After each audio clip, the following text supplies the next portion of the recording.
Vous l'avez voulu, vous l'avez attendu, voici le pourquoi j'aime Ariana Grande.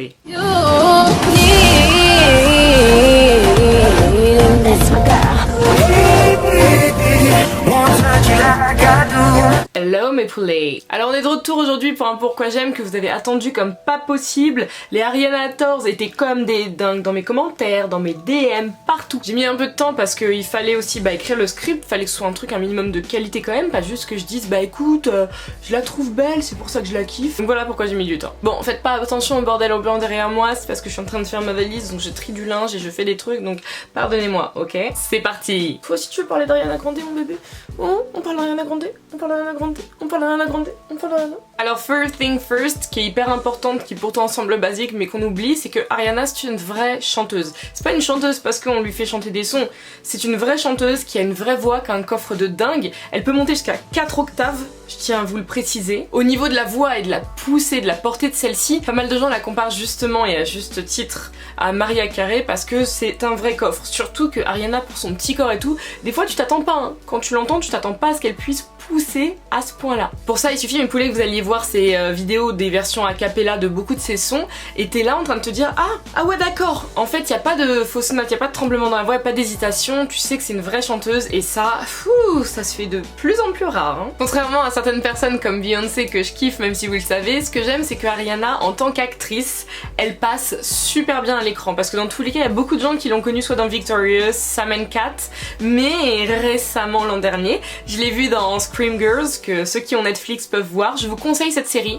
Genre je trouve qu'elle est sous-cotée de ouf alors que c'est méga drôle, que c'est tordant, enfin c'est complètement dingo. Et dedans j'ai kiffé parce que son rôle genre lui collait à la peau et ça le faisait super bien. Et ça j'adore parce qu'elle réussit vraiment à avoir les deux facettes mais pour de vrai.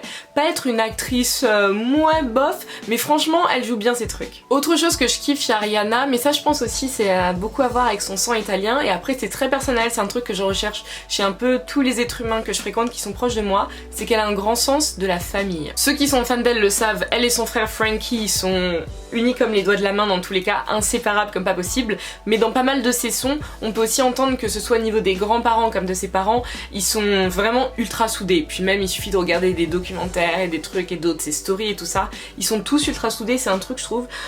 C'est trop kiki. Alors autre chose que j'ai découverte il n'y a pas hyper longtemps à son sujet, même si j'avais commencé à deviner par rapport à l'orientation sexuelle de son frère et le fait qu'elle soit tout le temps hyper derrière lui pour l'encourager, c'est que Harry, elle est hyper pro-communauté LGBTQ+. Ce qui est top, c'est qu'elle s'en est jamais cachée, elle l'a pas fait, vous savez, juste pour une histoire de marketing, en mode pour vendre des produits ou je sais pas quoi, elle les défend de fou au point où justement, les vrais le savent, elle a quitté l'église catholique, là où elle a été baptisée, là où elle a grandi, là où, enfin, sa foi de base, parce que justement, leurs pensées se sont éloignées totalement de ce qu'elle considérait comme l'amour de son prochain, comme le vivre ensemble, et elle a décidé que dans ce cas-là, elle n'a plus à avoir affaire à ça, et elle veut continuer par contre à supporter totalement la communauté LGBTQ+, et ça je trouve ça vraiment super bien. Parce que malgré, vous savez, ses côtés petite fille, hyper fragile dans l'idée et tout ça, elle a un caractère qui est vraiment, mais vraiment bien trempé, et toutes ses opinions, son avis et tout ce qu'elle défend, elle le fait à 1000%, et ça j'ai toujours trouvé ça hyper bien de sa part. Parce que l'air de rien, elle est suivie par beaucoup de personnes qui sont jeunes, et je trouve qu'en fait, elle pose vraiment un très bon exemple pour eux, vraiment. Alors j'ai vu pas mal de replays de ses concerts, de ses lives et tout ça, et il y a un truc que j'aime beaucoup, et c'est pour ça aussi que, encore une fois, je suis fan de Beyoncé, je suis fan de personnes comme Eminem et tout, c'est que Ariana Grande, elle a énormément d'énergie sur scène. Elle a vraiment beaucoup d'énergie, c'est-à-dire que la fille chante, la fille danse, la fille vit avec son public, elle partage un moment pour de vrai, enfin tu le sens, tu le vois, et c'est absolument trop bien. Et c'est pour ça que je pense qu'à mon retour de Londres, je vais craquer et je vais me prendre une place de concert pour le 27, parce que franchement, j'ai envie de voir ça de mes propres yeux. Déjà, parce que le Sweetener Tour, il va être ouf, mais j'ai envie de voir ça parce que elle donne grave envie de kiffer la vibe avec elle en fait. Pour revenir sur un sujet plus important et plus sérieux, c'est par rapport, vous savez, à l'explosion qui a eu lieu durant son concert à Manchester le 22 mai et qui a marqué beaucoup les esprits. Ce que j'ai aimé, je mets des guillemets parce que c'est pas un bon moment, c'est pas un beau truc qui s'est passé. Ce que j'ai aimé par rapport à elle, sa réaction,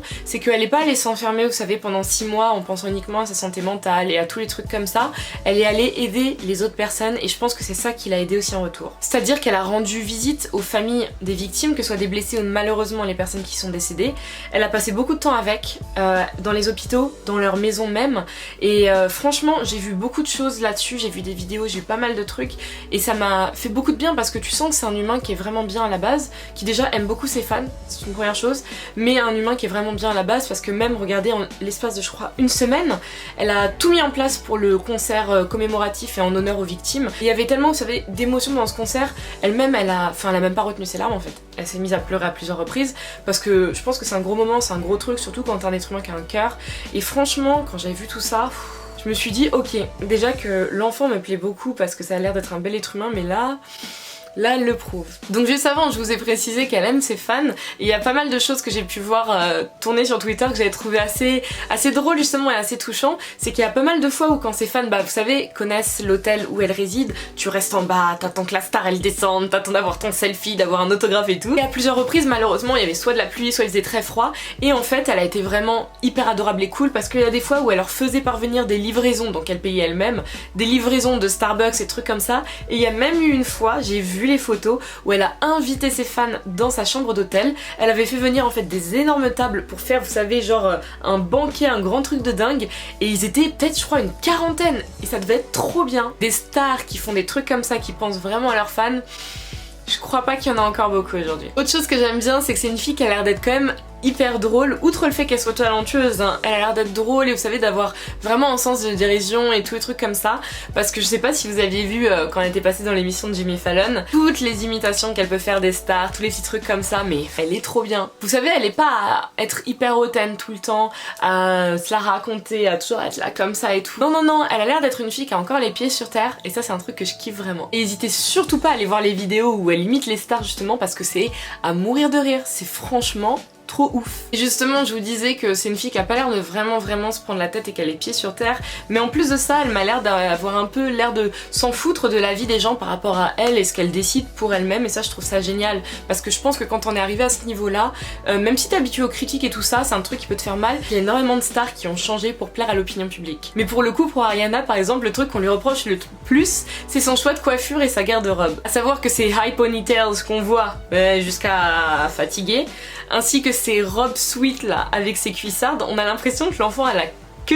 ça dans sa garde-robe. Jusqu'à carrément, je me rappelle avec certaines de mes potes, on était mortes de rire, on s'était dit mais imagine en fait si la fille à son mariage, ça se trouve, elle va débarquer avec ce genre de tenue là, c'est obligé, genre avec une queue de cheval haute, avec une robe pull mais en dentelle histoire d'eux, et avec des cuissardes blanches quoi. Et pour le coup, personne ne l'a vu changer, elle s'en fiche. Des fois où elle enlève sa queue de cheval, c'est pour un clip ou pour un concert, mais elle la remet 2 secondes après parce que c'est sa coiffure signature, son eyeliner c'est pareil. Elle fait les trucs comme ça lui plaît, comme elle kiffe, et ça je trouve ça super cool. Et encore une fois, pour revenir au fait qu'elle mette un exemple pour ses fans, je pense que c'est aussi quelque chose d'important, d'apprendre aux gens que tu peux penser un truc par rapport à moi, c'est cool pour toi, t'as le droit d'avoir un avis, mais moi j'ai aussi le droit de m'en foutre. Alors autre chose que j'ai découverte au même temps où j'ai vu son engagement pour la communauté LGBTQ+, c'est son côté hyper engagé pour le féminisme aussi. Et je précise le féminisme dans le bon sens du terme, parce qu'en 2019, au 21e siècle même, les gens ont tendance à hyper bien utiliser ce mot histoire de le rendre négatif. À savoir que le féminisme c'est pas juste l'envie en fait que les femmes soient supérieures aux hommes, c'est absolument pas ça, c'est pas ça qu'on veut.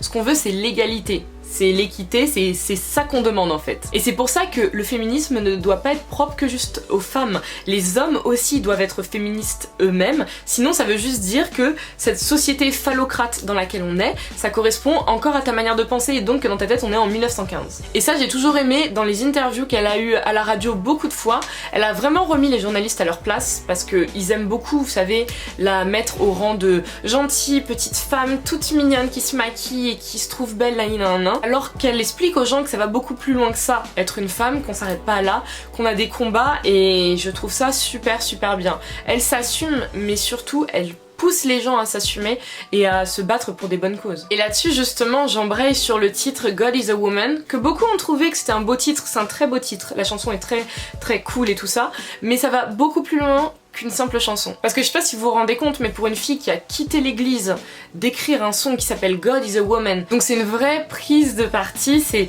un vrai truc. Pour moi en fait on n'est pas juste sur une chanson, je suis hyper sérieuse avec vous quand je vous dis que c'est un chant révolutionnaire et qu'en fait on est vraiment sur un hymne pour God is a Woman. Moi quand je l'ai entendu la première fois j'étais là en mode waouh, waouh, c'est pas rien du tout. C'est pour ça justement il y a eu des vidéos qui ont tourné sur internet, justement on faisait écouter God is a Woman à des personnes qui ont genre 70 ans ainsi qu'à des prêtres et à des bonnes sœurs pour avoir leur réaction là-dessus, et je trouvais ça hyper génial. Ça montre à quel point ce son a un impact, c'est pas juste un son pour passer aux radios. Et puis dernier point, mais qui est absolument pas des moindres au sujet de pourquoi j'aime Ariana Grande et pourquoi je trouve que tout le monde devrait aimer cette fille en fait, parce que elle a une super bonne vibe, c'est que en fait entre des ruptures difficiles, ce qui s'est passé à Manchester durant son concert, ainsi que le très malheureux décès de Mac, c'est toujours difficile d'en parler. Je vais pas dire que je suis une ancienne fan de Mac parce que même s'il est décédé, je suis encore méga fan. Je le serai jusqu'à la fin des temps parce que c'était des super sons qu'il faisait. Enfin bref, mais ce qui fait qu'elle a